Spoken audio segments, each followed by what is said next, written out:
அன்பார்ந்த சகோதர சகோதரிகளே, இந்த அற்புதமான வேலூரில் நடைபெற்றுக் கொண்டிருக்கக்கூடிய இந்த பொதுக்கூட்டத்திற்கு வந்திருக்கக்கூடிய பாரதிய ஜனதா கட்சியினுடைய சிங்க குட்டிகளே, இரும்பு தூண்களாக இருக்கக்கூடிய நம்முடைய தொண்டர் படை மக்களே, கூட்டணி கட்சி புதிய நீதி கட்சியின் சார்பாக வந்திருக்கக்கூடிய தொண்டர் பெருமக்களே, உங்கள் அனைவரையும் கூட வருக வருக என்று வரவேற்கின்றோம். சுட்டரிக்கின்ற வெயில் எதையும் பொருட்படுத்தாமல் 42 டிகிரி வெயில்ல பொறுமையாக நம்முடைய அமித்ஷாஜி அவருடைய பேச்சை கேட்பதற்காக நீங்கள் அமர்ந்திருக்கின்றீர்கள். அமித்ஷாஜி அவர்களும் கூட இன்று காலை தென் சென்னை பாராளுமன்றத்துக்கு உட்பட்ட கூட்டத்தை நடத்தி முடித்துவிட்டு அங்கே இருந்து இங்கே வெள்ளூரிலே உங்களிடம் பேசிவிட்டு இங்கே இருந்து விசாகப்பட்டினம் செல்லிருக்கின்றார்கள். அங்கேயும் ஒரு பொதுக்கூட்டம் இருக்கிறது. காலத்தினுடைய நேரம் அருமை கருதி அதிகமாக நான் நேரத்தை எடுத்துக்கொள்ளாமல் மேடையில் இருக்கக்கூடிய நம்முடைய மத்திய உள்துறை அமைச்சர் திரு அமித்ஷாஜி அவர்களை வாழ்த்தி வணங்கி வரவேற்று, புதிய நீதி கட்சி தலைவராக இருக்கக்கூடிய அண்ணன் ஏசி சண்முகம் அவர்களை வாழ்த்தி வணங்கி வரவேற்று, மேடையின் மீது இருக்கக்கூடிய நம்முடைய இணை பொறுப்பாளர் அண்ணன் சுதாகர் ரெட்டிஜி அவர்கள், இந்த தொகுதியினுடைய பொறுப்பாளராக இருக்கக்கூடிய மத்திய இணையமைச்சர் அண்ணன் டாக்டர் விஜய் குமார் சிங்ஜி அவர்கள் ஜெனரல், மேடையில் இருக்கக்கூடிய மாநிலத்தினுடைய துணைத் தலைவர் அண்ணன் கே எஸ் நரேந்திரன் அவர்கள், மாநிலத்தினுடைய பொதுச் செயலாளர் கார்த்தியானி அவர்கள், செயலாளர்கள் ஓ வெங்கடேசன் அவர்கள், அண்ணன் சையத் இப்ராஹிம் அவர்கள், பிரபாரிகளாக இருக்கக்கூடிய பாலகிருஷ்ணன் அவர்கள், வெங்கடேசன் அவர்கள், ராஜ்குமார் அவர்கள், மாவட்ட தலைவர்களாக இருக்கக்கூடிய மனோகரன் அவர்கள், வாசுதேவன் அவர்கள், மேடையின் மீது இருக்கக்கூடிய அனைத்து தலைவர்கள், பத்திரிகை நண்பர்களை ஒரு முறை உங்களை வருக வருக என்று வரவேற்கின்றேன். சகோதர சகோதரிகளை, நம் அனைவரும் கூட நம்முடைய மத்திய உள்துறை அமைச்சர் திரு அமித்ஷாஜி அவருடைய பேச்சை கேட்பதற்காக இங்கே அமர்ந்திருக்கின்றோம். வெயில் நமக்கு பொருட்டில்லை. இன்னும் 9 மாதம் கழித்து நடக்க இருக்கக்கூடிய பாராளுமன்ற தேர்தலிலே வெள்ளூர் பாராளுமன்றத்தை வென்றெடுப்பது மட்டும்தான் நம்முடைய ஒரே ஒரு இலக்காக இருக்கிறது. நாம் அனைவரும் இங்கே அமர்ந்திருக்கின்றோம்.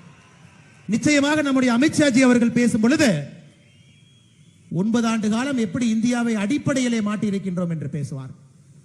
தமிழகத்திலே சில அரசியல் கட்சியினுடைய தலைவர்கள், குறிப்பாக நம்முடைய முதலமைச்சர் திரு மு.க. ஸ்டாலின் அவர்களுக்கு நேற்றிலிருந்து காய்ச்சல் ஜுரம் வர ஆரம்பித்து விட்டது.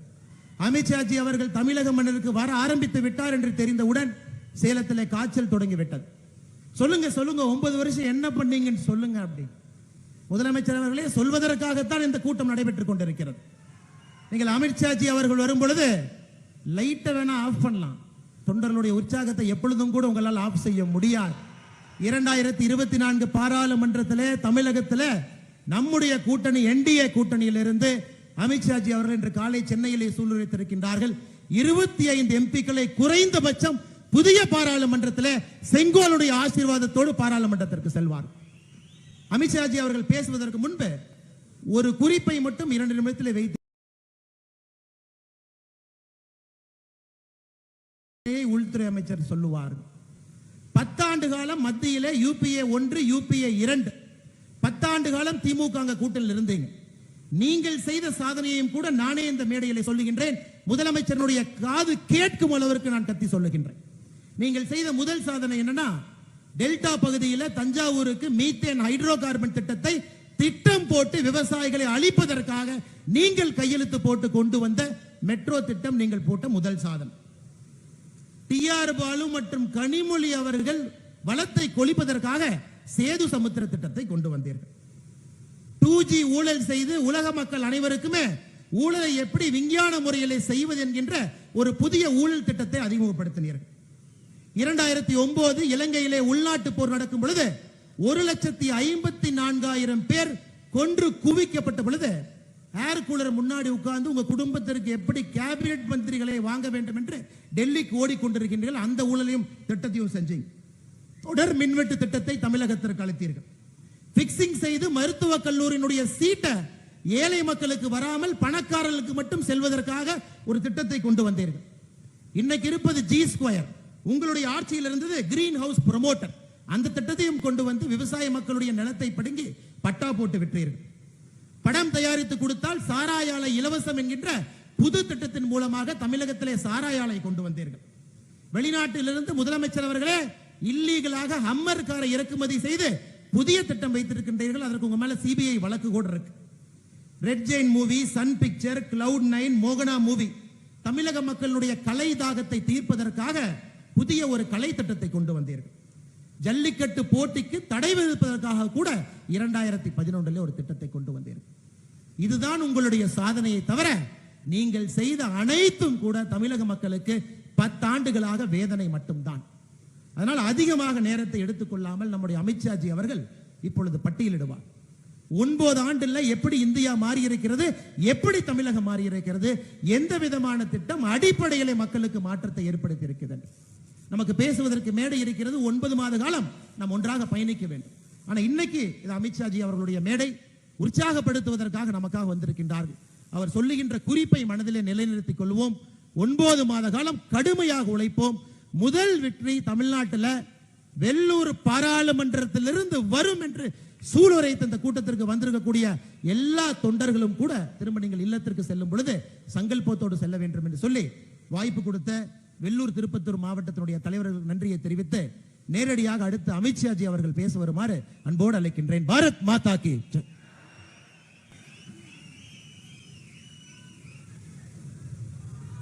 முடிசூடா மன்னன், மக்களின் தலைவன் பாரத பிரதமர் நரேந்திர மோடி அவர்கள் தமிழகத்தின் சிறப்பை செங்கோல் எடுத்து புதிய பாராளுமன்றத்தில் கொடுத்தார்.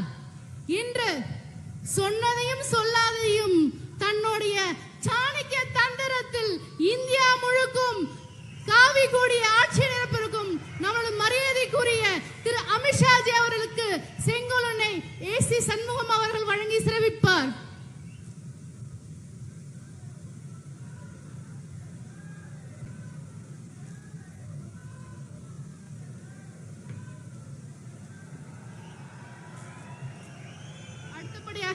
மாண்புமிகு யூனியன் மினிஸ்டர் மரியாதைக்குரிய அமித்ஷாஜி அவர்கள் இதனை மொழிபெயர்ப்பார் திரு ஸ்ரீகாந்த்.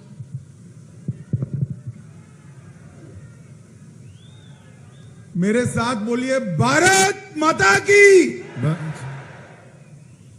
इन्होंने சேர்ந்து எல்லாரும் சொல்லுங்க. अरे भाई भाई भाई ऐसी आवाज नहीं चलेगी। इस बार वेल्लोर में एनडीए की भाजपा की सीट लानी है। दोनों हाथ उठाइए। இந்த குரல் பத்தாது, என்டிஏ ஜெயிக்கிற மாதிரி இருக்கணும் குரல். 2 கையையும் தூக்குங்க. विजय के संकल्प की मुट्ठी बीजिए। வெற்றிக்கான குரலை எழுப்புங்க. और प्रचंड आवाज से बोलिए भारत माता की जय, भारत माता की जय। मंच पर उपस्थित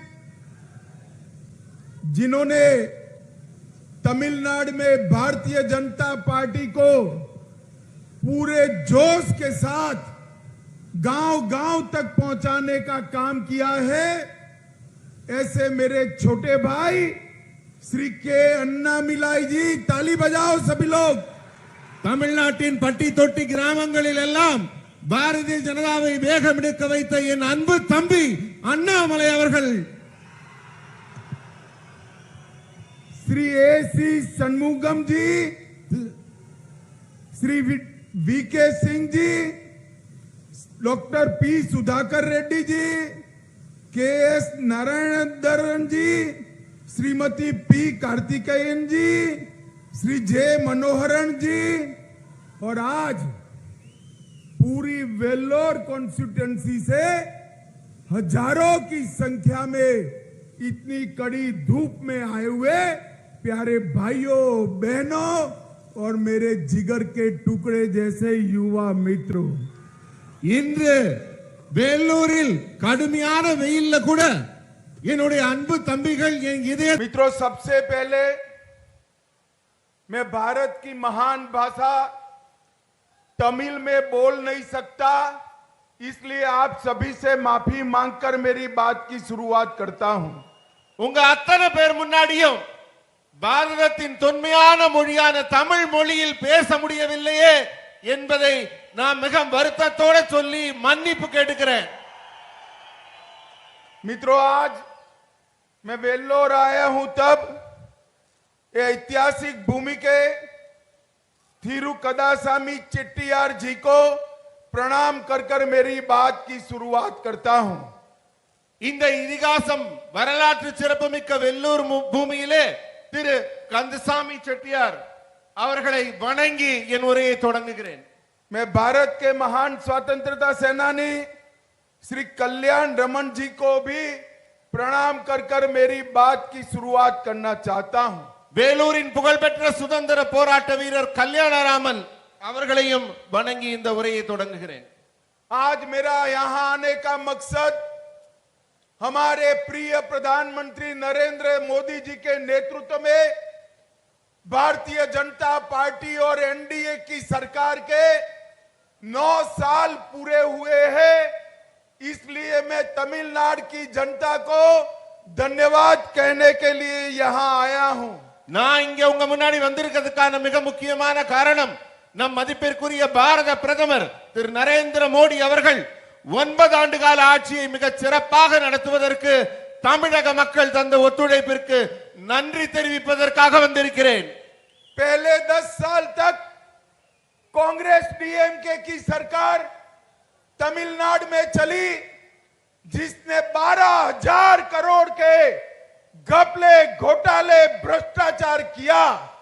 9 साल में नरेंद्र मोदी सरकार पर एक भी भ्रष्टाचार का आरोप कोई नहीं लगा सका। இந்த ஆட்சிக்கு முன்னாடி 10 ஆண்டு காலம் காங்கிரஸ் திமுக ஆட்சி நடைபெற்றுக் கொண்டிருந்தது. ஆனா அப்ப அவங்க 12,000 கோடி ரூபாய்க்கு ஊழல் செஞ்சாங்க. நம்முடைய 9 ஆண்டு கால ஆட்சியில சுட்டி காட்டுற மாதிரி ஒரு ஊழல் குற்றச்சாட்டு கூட இல்லாம சிறப்பான ஆட்சி நடைபெற்று இருக்கிறது. मित्रों, नरेंद्र मोदी सरकार ने दुनिया में भारत का सम्मान बढ़ाने का काम किया है। நண்பர்களே, நமது மோடி அவர்களின் அரசு உலகத்திலே பாரதத்தின் பெருமையை மிகவும் உன்னதமாக உயர்த்தி இருக்கிறது. और नरेंद्र मोदी सरकार ने भारत को सुरक्षित बनाने का भी काम किया है। பாரதத்தை வளர்ச்சி பாதையிலும் கொண்டு சென்று கொண்டிருக்கிறது நம் அரசு. और साथ साथ अभी अभी नई पार्लियामेंट भवन का लोकार्पण नरेंद्र मोदी जी ने किया। इसमें तमिलनाडु के चोल साम्राज्य का परंपरा से सेंगोल को फिर से एक बार पार्लियामेंट में स्थापित करने का काम नरेंद्र मोदी सरकार ने किया है। இப்போது டெல்லியிலே கட்டப்பட்டிருக்கும் புதிய பாராளுமன்ற கட்டிடத்திலே தமிழர்களின் தொன்மையான சோழ சாம்ராஜ்யத்தின் சின்னமான செங்கோலை மைய மண்டபத்திலே வைத்து சாதனை படைத்திருக்கிறது நம் அரசு. मित्रों, तीसरी बार भी 2024 में देश में फिर से नरेंद्र मोदी सरकार बनने वाली है।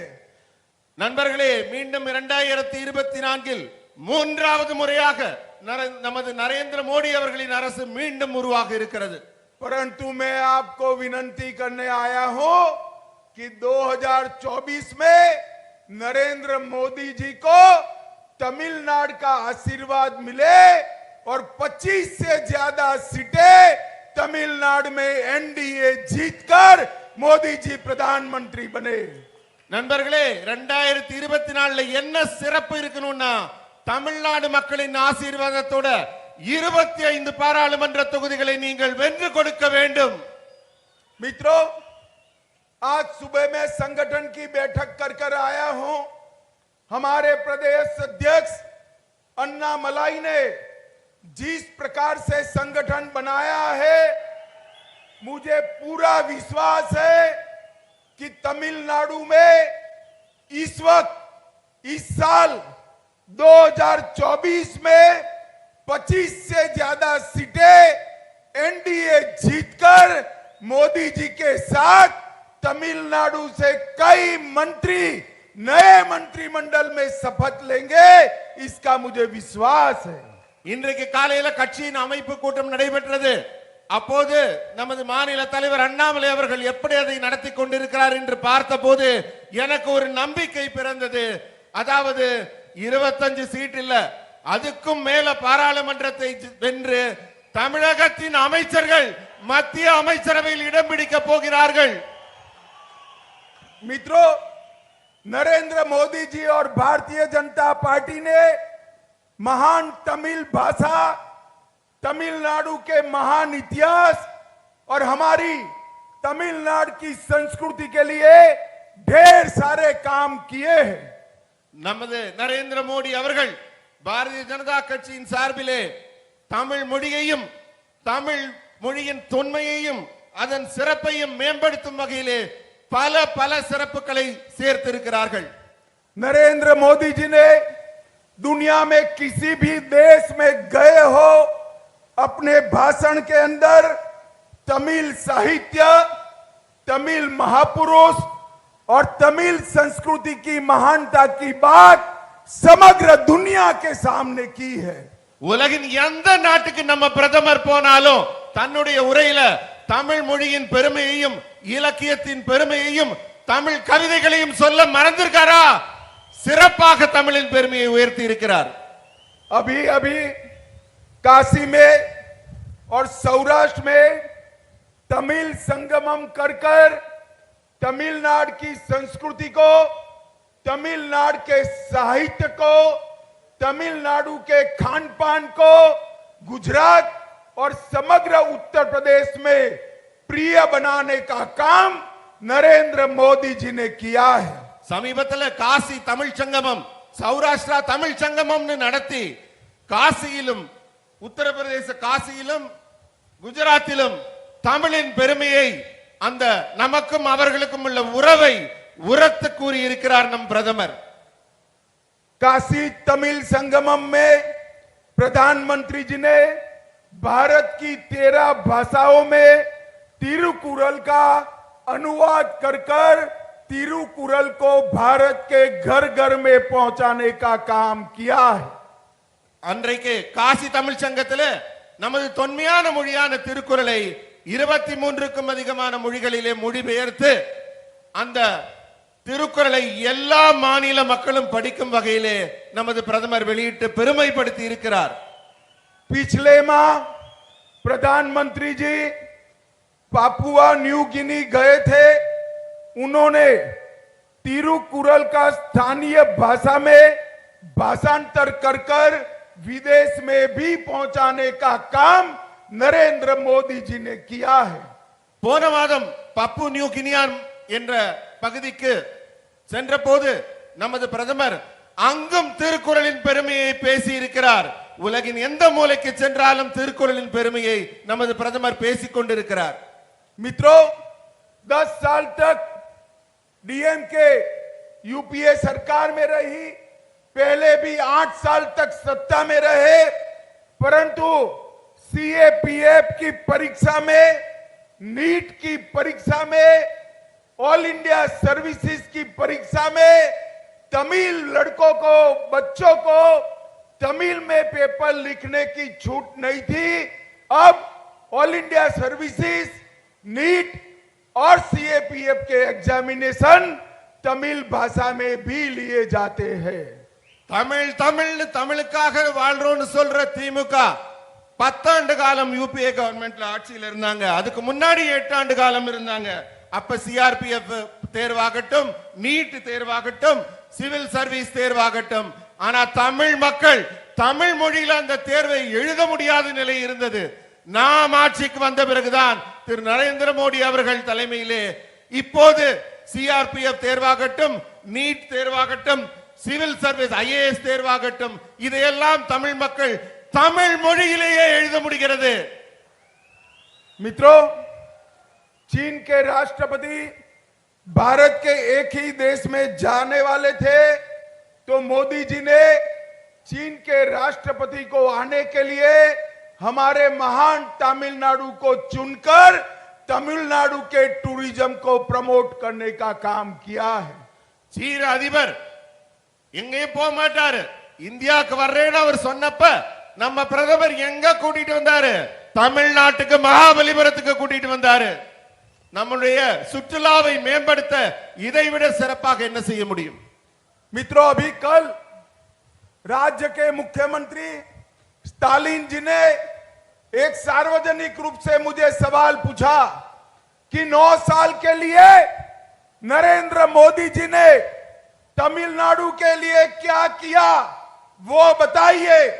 स्टालिन जी, मैं 9 साल का हिसाब देने आया हूं। आप जरा कान खोलकर सुन लो और हिम्मत है तो कल इसका जवाब देना।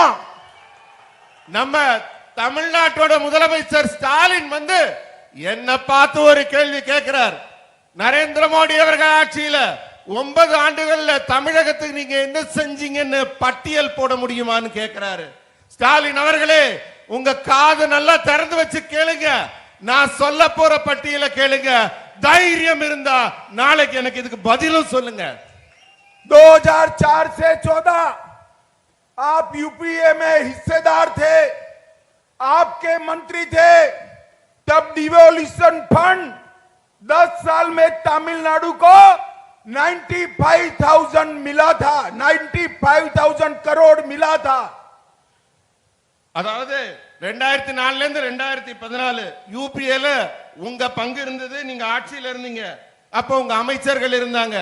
10 ஆண்டு காலத்துல தமிழகத்துக்கு கிடைத்த பங்களிப்பான தொகை 95,000 கோடி.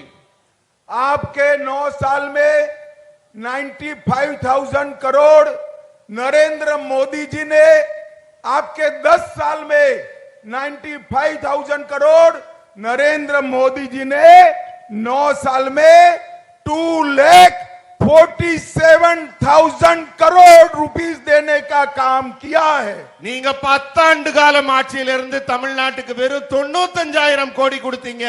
ஆனா 9 ஆண்டுகள்ல நரேந்திர மோடி அவர்கள் 2,47,000 கோடி தமிழ்நாட்டுக்கு கொடுத்திருக்கார். ग्रांट इन एड आपके 10 साल में यूपीए सरकार में, कांग्रेस डीएमके सरकार में 58,000 दी गई थी। யூபிஏ கவர்மெண்ட்ல காங்கிரஸ் டிஎம்கே ஆட்சியில் இருந்தப்ப 58,000 கோடி ரூபாய் கொடுக்கப்பட்டது தமிழகத்துக்கு. आपके 58,000 आपके 10 साल में 58,000, नरेंद्र मोदी जी के 9 साल में 58,000 से बढ़ाकर 2,31,000, 4 टाइम ज्यादा देने का काम नरेंद्र मोदी सरकार ने किया है। 10 ஆண்டுகள்ல நீங்க கொடுக்கிற மானியம் கிராண்ட் இன் எய்ட் 58,000 கோடி தான் கொடுத்தீங்க. 9 ஆண்டுகள்ல மோடி அவர்கள் 2,31,000 கோடி ரூபாய் கிராண்ட் இன் எய்ட் மானியமாக கொடுத்திருக்கிறார். पिछले 9 वर्षों में तमिलनाडु के अंदर 2,352 किलोमीटर नेशनल हाईवे पूरा किया है और 3,719 किलोमीटर नए प्रकल्प दिए हैं और ये सब की लागत होती है 58,000 करोड़ रुपीस। கடந்த 2 ஆண்டுகள்ல கட்டமைப்பு பணி மிக வேகம் எடுத்திருக்கிறது. அதுல 2,352 கிலோமீட்டருக்கு தேசிய நெடுஞ்சாலை அமைக்கப்பட்டிருக்கு. இன்னும் 3,719 கிலோமீட்டர் தொலைவிற்கு அமைக்கப்பட்டு கொண்டிருக்கிறது. இதன் மொத்த தொகை தமிழகத்துக்கு செலவாகிற நெடுஞ்சாலைக்கான தொகை 58,000 கோடி ரூபாய். बैठ जाइए भैया, पुलिस वालों को जो करना है वो करने दीजिए। அங்க இருக்கவங்கள உட்காருங்க, போலீஸ்காரங்க அவங்க கடமையை செய்யட்டும், மக்கள் உட்காருங்க. நண்பர்களே அமர்ந்திருங்கள். 3,000 करोड़ रुपया 105 किलोमीटर लंबे ईस्टर्न कोस्टल हाईवे के लिए देने का काम नरेंद्र मोदी सरकार ने किया है। 3,000 கோடி ரூபாய் செலவுல 105 கிலோமீட்டர் தொலைவுக்கு ஈஸ்ட் கோஸ்ட் ஹைவே அமைக்கிறதுக்காக நமது நரேந்திர மோடி அரசு தமிழகத்திற்கு கொடுத்திருக்கிறது. 50,000 करोड़ रुपया चेन्नई बेंगलुरु एक्सप्रेस वे के लिए देने का काम नरेंद्र मोदी जी ने किया है। 50,000 கோடி ரூபாயில சென்னையிலிருந்து பெங்களூருக்கு விரைவு பாதை அமைப்பதற்காக இப்போது திட்டம் தயாரிக்கப்பட்டிருக்கிறது. चेन्नई मेट्रो फेज 1 और फेज 2 के लिए 72,000 करोड़ रुपया देने का काम किया है। சென்னையில மெட்ரோ ரயில் பேஸ் 1 பேஸ் 2 ரெண்டு பாதை அமைப்பதற்காக 72,000 கோடி ரூபாய் தமிழகத்திற்கு கொடுக்கப்பட்டிருக்கிறது. चेन्नई एगमोर काटपाड़ी मदुरई, रामेश्वरम और कन्याकुमारी के रेलवे स्टेशन 3,500 करोड़ से पूरे नया बनाने का काम नरेंद्र मोदी जी ने शुरू किया है। சென்னை எக்மோர், காட்பாடி, மதுரை இது போன்ற ரயில் நிலையங்கள்ல 3500 கோடி ரூபாய் செலவுல புதுசா கட்டுவதற்கான ஏற்பாடுகள் செய்யப்பட்டிருக்கு. காட்பாடி, மதுரை, கன்னியாகுமரி, எக்மோர்ல புதிய ரயில் நிலையங்கள் அமைய இருக்கு. 2 वंदे भारत एक्सप्रेस चेन्नई मैसूर और चेन्नई कोयम्बटूर देने का काम नरेंद्र मोदी जी ने किया है। புத்தம் புது வந்தே பாரத் எக்ஸ்பிரஸ் ரயில் சென்னையிலிருந்து மைசூருக்கும் சென்னையிலிருந்து கோயம்புத்தூருக்கும் தற்போது பறந்து கொண்டிருக்கிறது. 1260 करोड़ रुपया से 1260 करोड़ रुपए की लागत से चेन्नई एयरपोर्ट इंटीग्रेटेड भवन का उद्घाटन भी नरेंद्र मोदी जी ने किया है। சென்னையில புதிய ஏர்போர்ட்டின் ஒரு பகுதி உருவாக்கப்பட்டிருக்கு. 1260 கோடி ரூபாய் செலவில் அந்த உட்கோட்டம் அமைக்கப்பட்டிருக்கு. 1000 करोड़ की नवेली लिग्नाइट योजना भारत सरकार ने शुरू की है। 1000 கோடி ரூபாய் செலவில் நம்ம மின் உற்பத்தி செய்யற நெய்வேலி லிக்னைட் கார்பரேஷன்ல புதிய திட்டம் அமைக்கப்பட்டிருக்கு. 56 लाख किसान को हर साल 6000 रुपया डीबीटी के माध्यम से भेजा जाता है। 56 லட்சம் விவசாயிகளுக்கு 6000 ரூபாய் வருடா வருடம் தமிழக அரசில் இருக்க விவசாயிகளுக்கு மத்திய அரசால கொடுக்கப்படுது. जल जीवन मिशन के 84 लाख कनेक्शन भारतीय जनता पार्टी की मोदी सरकार ने दिए हैं। குடிநீர் இணைப்புக்காக தமிழ்நாட்டில் தண்ணியே வராத வீடுகளுக்கு 84 லட்சம் குடிநீர் இணைப்புகள் தமிழ்நாட்டில் கொடுக்கப்பட்டிருக்கு. 2.50 करोड़ लाभार्थियों को 5 लाख तक का पूरा स्वास्थ्य का खर्चा आज नरेंद्र मोदी सरकार दे रही है। மருத்துவ உதவிக்காக 2.5 கோடி மக்களுக்கு ஆயுஷ்மான் இந்த மாதிரி திட்டத்தில் மருத்துவ உதவிக்கான உதவிகள் செய்யப்பட்டிருக்கு. 62 लाख 62 लाख शौचालय चेन्नई के गरीबों तमिलनाडु के गरीबों के लिए बनाए गए हैं। 62 லட்சம் கழிப்பறைகள் தமிழ்நாட்டில் இருக்க ஏழை மக்களுக்காக அவங்க சௌகரியத்துக்காக கொடுக்கப்பட்டிருக்கு. 1 करोड़ गरीब तमिलनाडु के भाइयों बहनों को हर महीने 5 किलो अनाज प्रति व्यक्ति मुफ्त में देने का काम नरेंद्र मोदी सरकार कर रही है। 1 கோடி ஏழை மக்கள் பயன்பெறும் வகையில் 5 கிலோ அரிசி, தானியம், பருப்பு போன்ற வகைகள் எல்லாம் சேர்ந்து பெறுவதற்காக மத்திய அரசு தொடர்ந்து வழங்கி கொண்டிருக்கிறது. Central institute of classical Tamil का नया कैंपस नरेंद्र मोदी सरकार ने बनाया है। செம்மொழி ஆராய்ச்சி மையத்திற்கான புதிய கட்டிடம் சென்னை தரமணியில் மிக சிறப்பாக சிறந்து தமிழுக்காக, தமிழ் மொழி வளர்ச்சிக்காக ஆராய்ச்சி செய்து கொண்டிருக்கிறது. मित्रों, अभी कल मैंने देखा, उन्होंने कहा कि मदुरै का एम्स अब तक क्यों नहीं बना है। मित्रों, मैं आज कहने आया हूं कि 18 साल तक एडीएम के केंद्र के सत्ता में रही। मैं आज उनको पूछने आया हूं कि आपने क्यों एम्स तमिलनाडु को नहीं दिया। इसका जवाब तमिलनाडु की जनता को आपको देना चाहिए। எனக்கு ஒரு கேள்வி கேட்டிருக்காங்க, மதுரையில எய்ம்ஸ் இன்னும் ஏன் திறக்கலன்னு. ஆனால் நான் இந்த கேள்வியை அதிமுகவினருக்கு கேட்க விரும்புகிறேன். ஏன்னா அவங்க முன்னர் ஆட்சியில் இருந்தபோது எய்ம்ஸ் ஏன் திறக்கப்படவில்லை என்ற கேள்விக்கான பதிலை அவர்கள்தான் சொல்ல வேண்டும். एम्स की मेडिकल कॉलेज के 2 कैंपस टेम्पररी कैंपस में चालू हो गए हैं और एम्स का निर्माण भी फेज मार्क में चालू कर दिया जाएगा।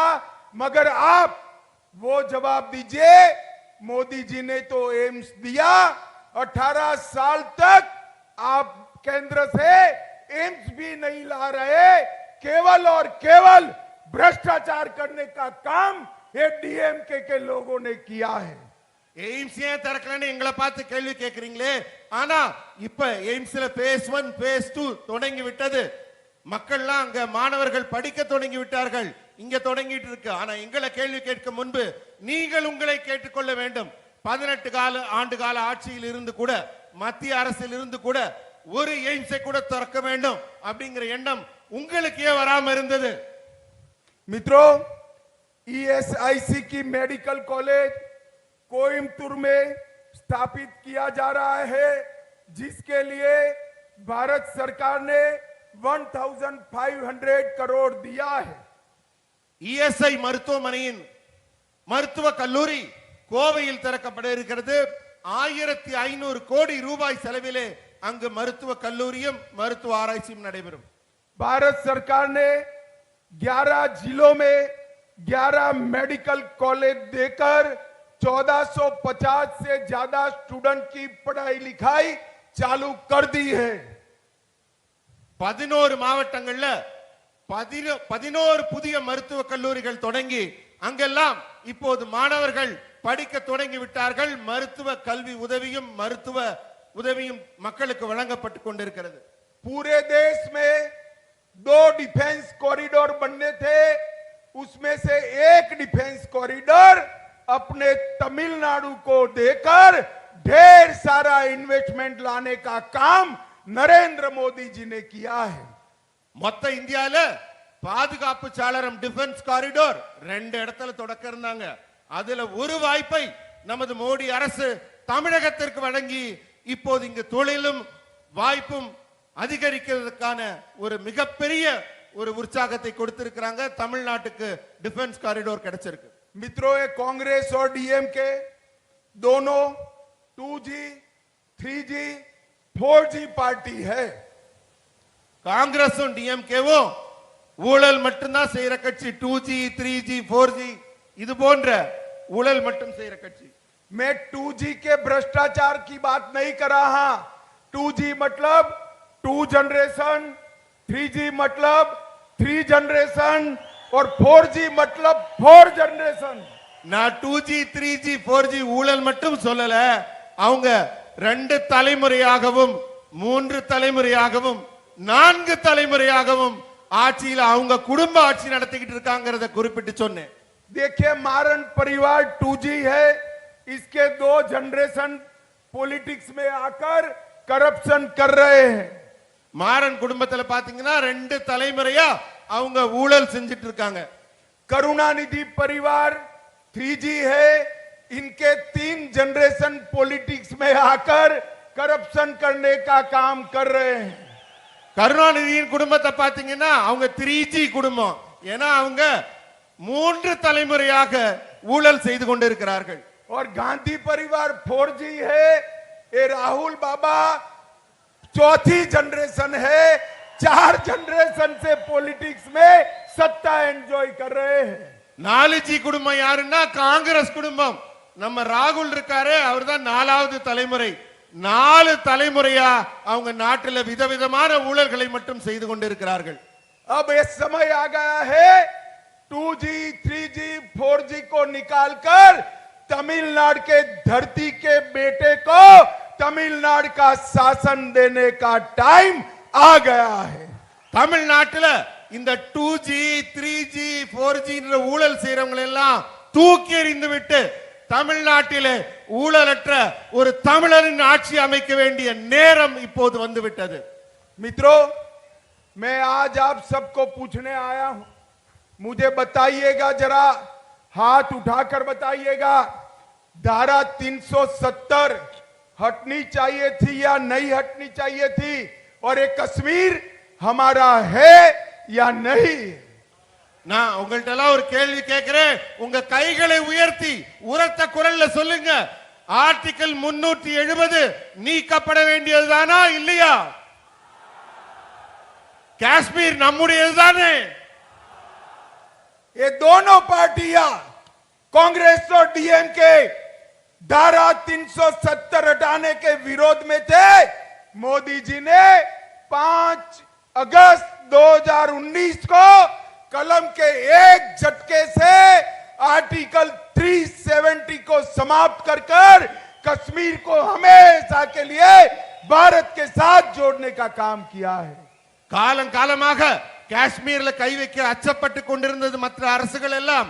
ஆனால் ஆட்சி பொறுப்பேற்றவுடன் ஆகஸ்ட் 5ஆம் தேதி 2019 ஒற்றை கையெழுத்து தன் பேராவில் போட்டு காஷ்மீரை பாரதத்துடன் துணிச்சலாக இணைத்தவர் நம் பாரத பிரதமர் மோடி அவர்கள். मित्रों, 2024 में फिर से एक बार 300 सीटों के साथ नरेंद्र मोदी सरकार बनने वाली है। நண்பர்களே, 2024 மீண்டும் ஒரு முறை 300க்கும் அதிகமான சீட்டுகளை பெற்று மோடி அரசு ஆட்சி அமைக்க இருக்கிறது மூன்றாவது முறையாக. मैं आपको विनती करने आया हूं, आप तमिलनाडु से मोदी जी को 25 साथी एनडीए के चुनकर देश की पार्लियामेंट में सिंगोल के लिए मोदी जी का धन्यवाद करने के लिए भेज दीजिए। 2024 தேர்தல்ல வெற்றி பெற்று மோடி அரசு ஆட்சி அமைக்கும் போது தமிழ்நாட்டிலிருந்து 25 பாராளுமன்ற உறுப்பினர்களை அந்த செங்கோலின் கீழே அமர்ந்து பாராளுமன்ற உறுப்பினராக பணியாற்ற அனுப்புவீங்களா? मुझे बताइए, वेल्लोर सीट एनडीए को जिताएंगे? வெள்ளூர்ல என்டிஏ ஜெயிக்குமா? मोदी जी को प्रधानमंत्री बनाएंगे? மோடியை பிரதமர் ஆக்குவோமா? बनाएंगे तो मेरे साथ दोनों हाथ उठाइए, ரெண்டு கரத்தையும் உயர்த்தி சொல்லுங்க. विजय के संकल्प की मुट्ठी भींचिए வெற்றிக்கான முட்டியை உயர்த்துங்கள். और प्रचंड आवाज से बोलिए, உரத்த भारत माता की ஜெய், भारत माता की ஜெய். आप मत बोलिए भैया, भारत माता की वंदे वंदे वंदे।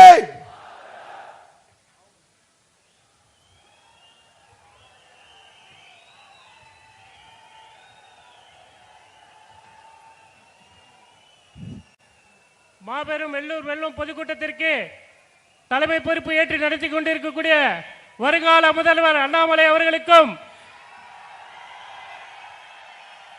நம்முடைய வாழும் வாழும் வாழும் வல்லபாய் பட்டேல் அமித்ஷாஜி அவர்களுக்கும் வந்திருக்கக்கூடிய அனைத்து நிலை பொறுப்பாளர்களுக்கும்